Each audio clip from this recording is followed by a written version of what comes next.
Hey guys, welcome back to Joe Tutorial, and in today's video I'm going to show you how to delete labels within Gmail.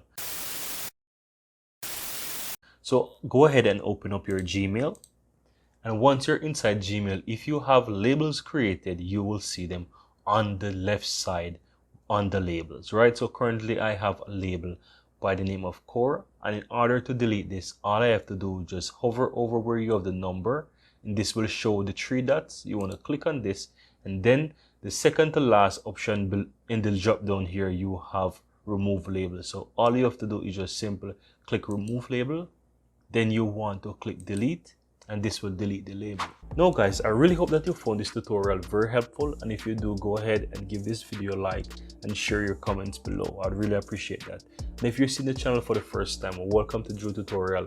I'm Anjo, and I really appreciate if you hit the subscribe button below to help grow this community, and also so that you'll never miss out when I release another helpful tutorial just like this one. Thank you very much, and see you next time.